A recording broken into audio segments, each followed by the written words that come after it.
to meet you too. So today it is the beginning of your sports day, and I hope you have prepared very well to participate in all kinds of sports, be it in race, be it in kabaddi, or be it in different kind of sports. Right? There are how many houses? How many groups are there in your school?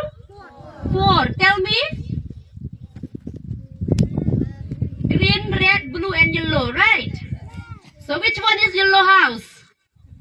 Okay, which one is blue house? Okay, which one is red? Okay, and this one is green. Wow, very nice. So I would like to wish you all the best, and especially not only in sports, especially in studies also.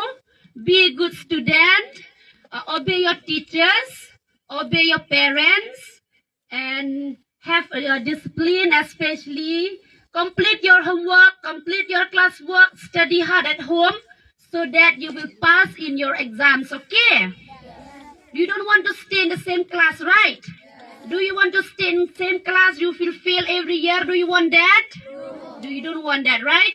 You want to pass every year so that you will achieve success not only in studies, especially in your life. So I would like to give